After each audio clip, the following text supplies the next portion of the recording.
भगवान कृष्ण कह रहे हैं कि जब तक कोई छेड़छाड़ नहीं होती है तब तक इस चोरी का आनंद नहीं आता माखन चुराने। भगवान गुस्से कहा चोरी की मेरे गोविंद ने, तो शीला भाभी के घर में घुसे, खाली देखा और उसमें जाकर के भगवान ने देखा है कोई नहीं है, तो ग्वाल वाल लए सब और साथ में घुस गए। जैसे ही साथ में उसमें घुसे तो देखा घर दरवाजा खुला हुआ है और शीला भाभी घर में नहीं है। जब शीला भाभी घर में नहीं है तो उसी समय पर देखो मटकी उतारी और मटकी उतार करके आज रख ली, और मटकी उतार के रख ली। मेरे गोविंद जैसे ही उस मटकी को माखन खाने लगे तो उसी समय पर हुआ क्या कि तब तक शीला भाभी आई। शीला भाभी अंदर आई और शीला भाभी अंदर आकर के सारे ग्वाल वाल तो कूद कूद के भाग गए, भगवान कृष्ण पकड़े गए। अब भगवान कृष्ण पकड़े गए।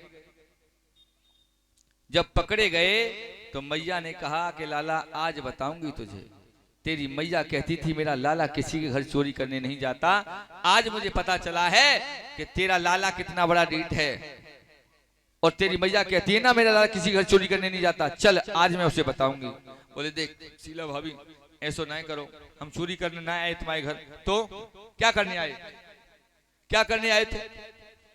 बोले देख शीला भाभी तुम घर में थी ना आए, हमने तुम्हारी मटकी देखी तो वहां पे चींटी लगी थी, हम वो चींटी बीनने लगे।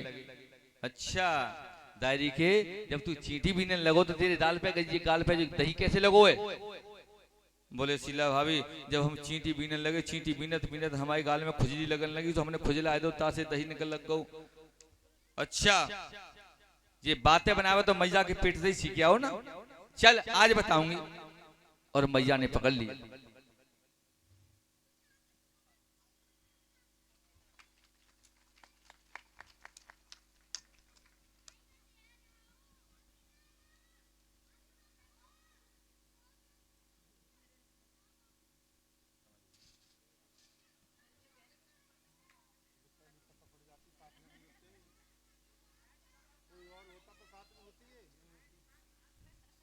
ये पूजा जी हैं और उनके साथ में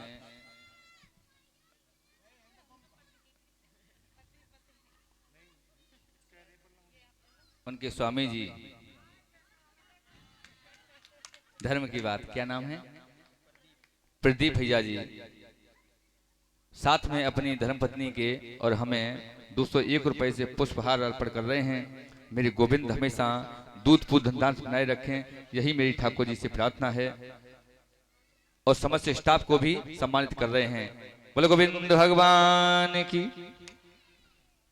अब भगवान को पकड़ लिया, अब आगे बढ़े, अब भगवान को लेके जा रही है।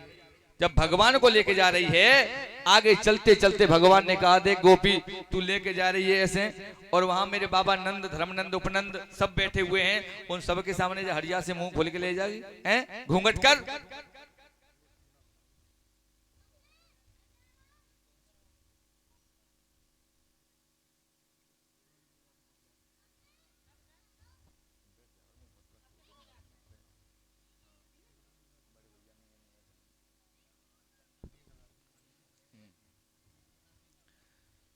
आज उसी समय पर जब देखा श्री सुखदेव स्वामी कहते हैं राजन परिषद, अब मैया लेकर के जा रही है गोपी भगवान को। भगवान आगे बढ़े और आगे जाकर के भगवान ने देखा कि गोपी घूंघट कर ले, तो गोपी ने घूंघट कर लिया।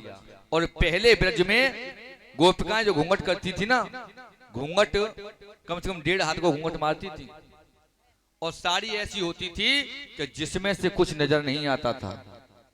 अब तो साड़ी नहीं गजब कर डालो, 1 किलोमीटर दूर से देख लो बहू नाक में नथुनी पहने के ना पहने।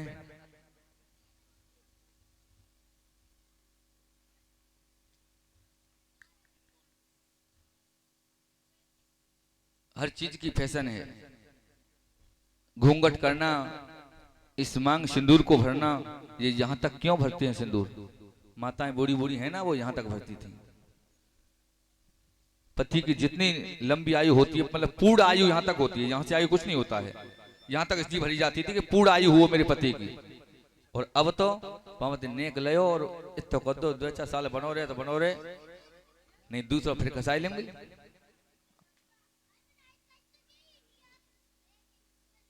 ये थोड़ा सा चिन्ह है बस, इतना बस, तो इतनी में का 2-4 साल ही रहो कि नहीं कहें हमारे घर खुद है इतो कद्दो में क्या बात है भाई पने इतनी गुस्सा क्यों है रही है, जाए पूरा जाए तो पूरा कद्दो हो।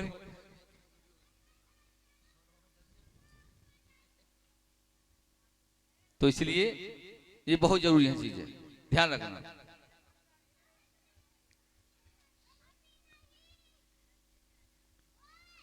अब वो भगवान को लेकर चली गोपी, जैसे ही भगवान को लेकर चली है, अब भगवान ने कहा कि तू वहां जा रही है घूंघट कर, तो गोपी ने घूंघट कर लिया, नजर कुछ नहीं आ रहा सामने, भगवान को पकड़े है कलाई में। तब तक सामने से आता हुआ उसका पति नजर आया, बोले ए जरा क्या है कि देख तेरी पत्नी मुझे माखन खिलाने ले जा रही है, तू माखन खाएगा? बोले हाँ भैया मुझे भूख लगी, माखन खाऊंगा। अच्छा माखन खाएगा? बोले हाँ, तो ले चल आजा। भगवान ने अपनी माया को हाथ फेरो और गोपी से कहा, गोपी मेरे जा हाथ में दर्द हेरो, मेरे जा हाथ को पकड़ ले।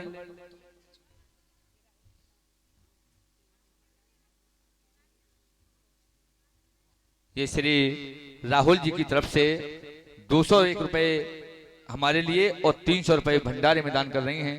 मेरे गोविंद हमेशा इन्हें दूध पुत धंधा बनाए रखें, यही मेरे ठाकुर जी से प्रार्थना है।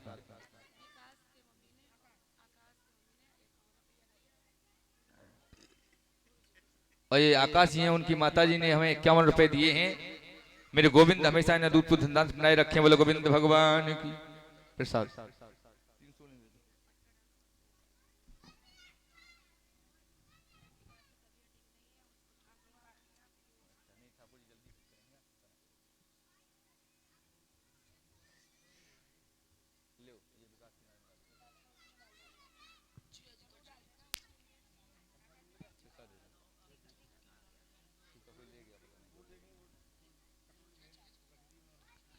बोले गोविंद भगवान की।